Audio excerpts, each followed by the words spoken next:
Hello everyone, welcome back to my YouTube channel Piranam motors. तो आपने शुरू में देख ही लिया होगा आज किसकी बात होने जा रही है।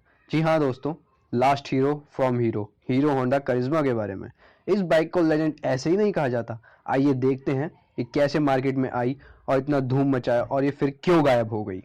धूम से याद आया, इस बाइक की ऐड करने वाले ऋतिक रोशन थे। इस बीच को 2003 में लॉन्च किया गया, जो कि इंडिया की फर्स्ट स्पोर्ट्स टूरिंग बाइक थी और ओवर प्राइस्ड होने के कारण 2004 में इसका प्राइस 69,900 किया, पहले से 10,000 कम। इस बाइक की लुक शुरू से ही आकर्षित थी और होंडा हमेशा से यही चाहती थी कि उसका लोगो जिस भी व्हीकल पर लगे उसकी क्वालिटी एकदम गजब की होनी चाहिए, और ये बाइक वैसी थी भी। हालांकि इसे आज भी बहुत लोग बेस्ट टूरिंग बाइक मानते हैं 200 सीसी सेगमेंट में, क्योंकि इसका सिटिंग पोस्चर BMW 650 जैसा था, जो कि बहुत कंफर्टेबल बाइक है। और इसका लुक VRF 800 एंड CBF 600 से इंस्पायर्ड था। और जो इसका इंजन है वो CRF 230F के सिमिलर था, जो कि एक ऑफ रोडिंग व्हीकल है जिसमें 6 स्पीड गियर बॉक्स है, यानी कि 6 गियर हैं। पर करिश्मा में इंडियन कंडीशंस को ध्यान रखते हुए 5 स्पीड गियरबॉक्स दिया।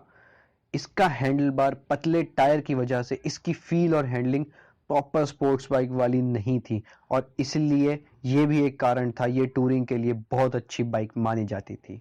एंड ये बाइक 17 bhp की पावर एंड 18.4 न्यूटन मीटर का टॉर्क रिलीज करती थी, और इसकी top speed 130 kilometre per hour की थी। और ये bike 0 to 60 kilometre per hour की स्पीड सिर्फ 3.8 सेकंड्स में अचीव कर लेती थी। एंड फर्स्ट जेन करिश्मा की फ्यूल इकोनॉमी थी 40 kmpl, और ये ज़्यादा से ज़्यादा 50 kmpl और कम से कम 28 kmpl की माइलेज देती थी। वो आपकी राइडिंग पे डिपेंड करता है। इस बाइक में हमें 15 लीटर का टैंक मिलता था और फुल टैंक पे इसकी रेंज 600 किलोमीटर्स की थी, जिसकी वजह से ये एक बेहतरीन टूरिंग बाइक मानी जाती थी। इसलिए इस बाइक को ऑलराउंडर कहा जाता था। पर फिर 2007 में करिश्मा की कॉम्पिटिटर आई पल्सर 220 DTS FI, जो कि एक फ्यूल इंजेक्शन बाइक थी। और फिर करिश्मा में भी अपग्रेड्स आए, बट ये सेकंड जेन करिश्मा में कोई खास अपग्रेड्स नहीं थे, सिर्फ स्टिकर्स और कलर्स में अपग्रेड थे। बट करिश्मा ने अपनी पकड़ जमाई रखी।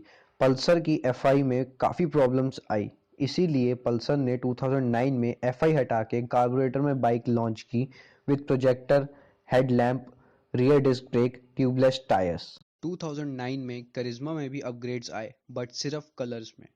और 2008 में एक बाइक लॉन्च हुई, यामाहा RN5, जो कि R1 से इंस्पायर्ड थी।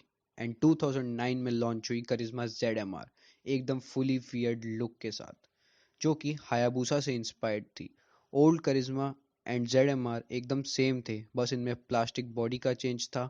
एंड करिश्मा ZMR में FI दे दिया, रियर डिस्क दे दिए, ट्यूबलेस टायर्स दे दिए, जो कि 17.8 bhp की पावर रिलीज करते थे। और वहीं RN5 एकदम नेक्स्ट जेन स्पोर्ट्स बाइक थी। बट क्या करिश्मा और RN5 को कंपेयर करना चाहिए, क्योंकि दोनों अलग अलग पर्पस के लिए बनाई गई थी? कमेंट करके ज़रूर बताइएगा। एंड RN5 के लिए भी हम वीडियोस जल्द लेकर आएंगे। और फिर 2010 में हीरो होंडा की पार्टनरशिप ख़त्म हो गई थी, तो उसके बाद हीरो एक कंपनी एरिक ब्यूल रेसिंग के साथ आ गई, जिसकी वजह से करिश्मा एंड करिश्मा ZMR एकदम न्यू लुक के साथ 2014 में लॉन्च की गई, जो कि एरिक ब्यूल की बाइक EBR 1190 से इंस्पायर्ड थी, जिसके चलते न्यू करिश्मा में एयर कूल्ड इंजन था और ZMR में oil cooled engine, rear disc brake, tubeless tyres थे, जिनकी पावर ओल्ड करिश्मा से ज़्यादा थी, जो कि करिश्मा R 19.2 bhp की पावर प्रोड्यूस करती थी और ZMR 20 bhp की।